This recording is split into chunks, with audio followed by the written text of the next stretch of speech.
को किसी और के साथ डिनर डेट पे भेजा।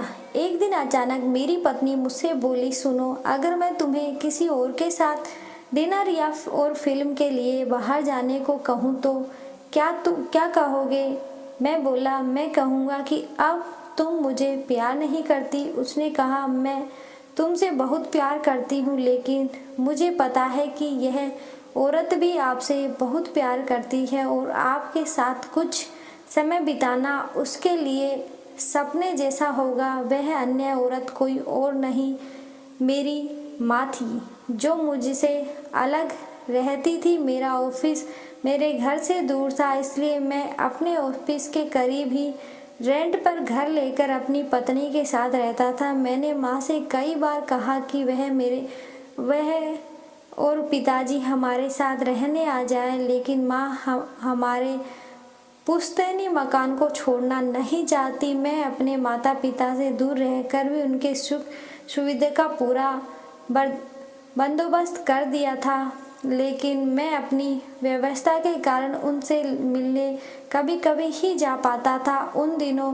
मेरे पिताजी अपनी बहन से मिलने गए हुए थे। मैंने माँ को फ़ोन कर उन्हें अपने साथ रात के खाने और फिल्म के लिए बाहर चलने के लिए कहा। तुम ठीक तो हो ना? तुम दोनों के बीच कोई परेशानी तो नहीं? माँ ने पूछा। उनके लिए मेरा इस किस्से का फ़ोन मेरी किसी और परेशानी का संकेत था। नहीं, कोई परेशानी नहीं, बस मैंने सोचा था कि आपके साथ बाहर जाना एक सुखद एहसास होगा। मैंने जवाब दिया और कहा, बस हम दोनों ही चलेंगे।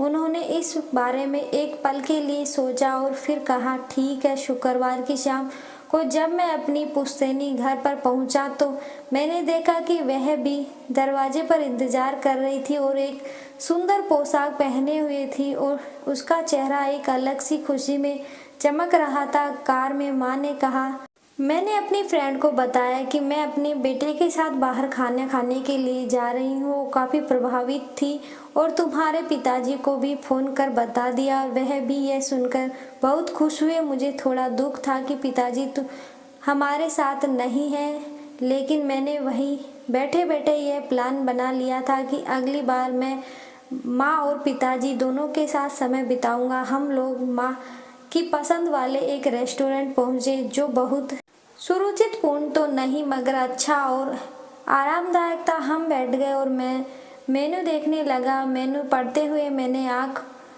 उठाकर देखा तो पाया कि वो मुझे ही देख रही थी और एक उदास सी मुस्कान उसके होठों पर थी। जब तुम छोटे थे तो मेन्यू मैं तुम्हारे लिए पढ़ती थी। तुम्हें कहा, माँ, इस समय मैं इसे आपके लिए पढ़ना चाहता हूँ। मैंने जवाब दिया। खाने के दौरान हम में एक दूसरे के जीवन में घटी हाल की घटनाओं पर चर्चा होने लगी। हमने आपस में इतनी ज़्यादा बात की कि पिक्चर का समय कब निकल गया हमें पता ही नहीं चला। बाद में वापस घर लौटते समय माँ ने कहा कि अगर अगली बार मैं उन्हें बिल का कमेंट करने दूँ तो वो मेरे साथ दोबारा डिनर के लिए नहीं आना चाहेंगी। मैंने कहा, माँ, जब आप कहो। और बिल कमेंट कौन करता है, इससे यह क्या फ़र्क पड़ता है? माँ ने कहा कि फ़र्क पड़ता है और अगली बार बिल को वो ही पे करेंगी। मैंने माँ को अपने पुश्तैनी घर छोड़ दिया तो देखा कि तब तक पिताजी घर आ गए थे। मुझे पिताजी से मिलकर बहुत अच्छा लगा। घर पहुंचने पर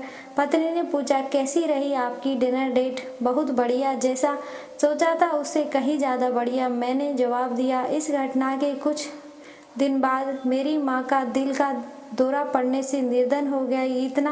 यह इतना अचानक हुआ कि मैं उनके लिए कुछ नहीं कर पाया। फिर मेरी बहुत जिद करने के बाद पिताजी हमारे साथ ही रहने लगे। कुछ दिनों बाद पिताजी ने मुझे एक लिफाफा दिया।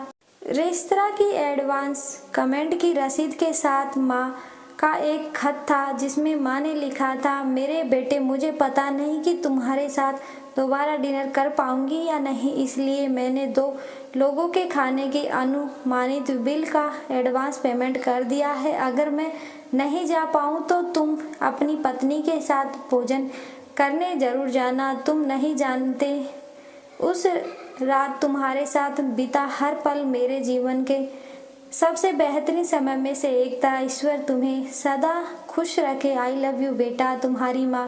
उस पर मुझे अपनों को समय देने और उनके प्यार को महसूस करने का महत्व मालूम हुआ। मैं अपनी माँ को तो ज़्यादा समय नहीं दे पाया, लेकिन मैं अपने पिता के साथ ज़्यादा से ज़्यादा समय बिताने लगा। जब मैं और मेरी पत्नी रेस्टोरेंट में खाने गए तो मेरे पिताजी हमारे साथ थे और माँ को याद करके उनकी आंखों से आंसू आ गए। जीवन में कुछ भी आपके अपने परिवार से भी ज़्यादा महत्वपूर्ण नहीं है। ना व्हाट्सएप, ना फेसबुक और ना मोबाइल, ना लैपटॉप और ना ही टीवी। अपने परिजनों को उनके हिस्से का समय दीजिए, क्योंकि आपके साथ ही उनके जीवन में खुशियों का आधार है। इस वीडियो को उन सब व्यक्तियों के साथ ज़रूर शेयर करिएगा जिनके बूढ़े माता पिता हो, उनके छोटे बच्चे हो और जिनको प्यार करने वाला और उनका इंतज़ार कर रहा हो, क्योंकि धन तो आता जाता है मगर अपने गए तो लौट कर कभी नहीं आते। वीडियो अच्छी लगी तो वीडियो को लाइक करें, चैनल को सब्सक्राइब जरूर करें। धन्यवाद।